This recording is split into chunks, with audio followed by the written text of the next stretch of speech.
Later, Jesus appeared again to the disciples beside the Sea of Galilee. This is how it happened. Several of the disciples were there: Simon Peter, Thomas, nicknamed the twin, Nathanael from Cana in Galilee, the sons of Zebedee, and 2 other disciples. Simon Peter said, "I'm going fishing." "We'll come, too," they all said. So they went out in the boat, but they caught nothing all night. At dawn Jesus was standing on the beach, but the disciples couldn't see who he was. He called out, "Fellows, have you caught any fish?"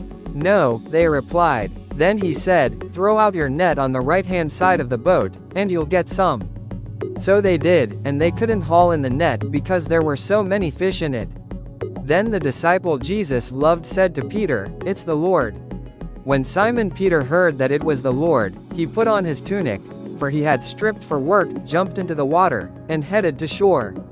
The others stayed with the boat and pulled the loaded net to the shore, for they were only about 100 yards from shore.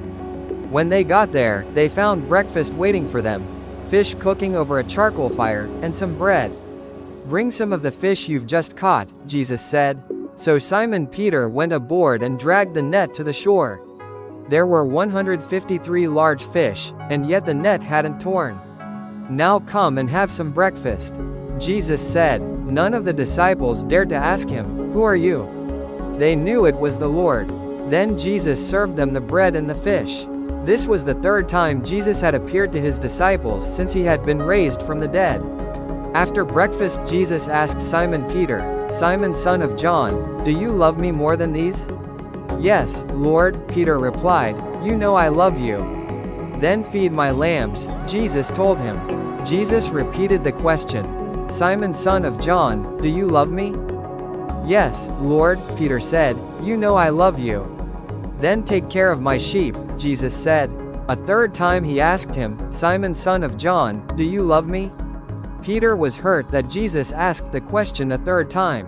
He said, "Lord, you know everything. You know that I love you." Jesus said, "Then feed my sheep. I tell you the truth, when you were young, you were able to do as you liked.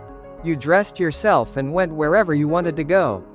But when you are old, you will stretch out your hands, and others will dress you and take you where you don't want to go."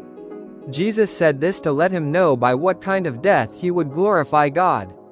Then Jesus told him, "Follow me." Peter turned around and saw behind them the disciple Jesus loved, the one who had leaned over to Jesus during supper and asked, "Lord, who will betray you?"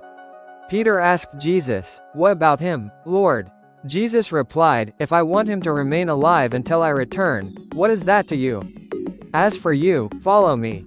So the rumor spread among the community of believers that this disciple wouldn't die. But that isn't what Jesus said at all. He only said, "If I want him to remain alive until I return, what is that to you?" This disciple is the one who testifies to these events and has recorded them here. And we know that his account of these things is accurate. Jesus also did many other things. If they were all written down, I suppose the whole world could not contain the books that would be written.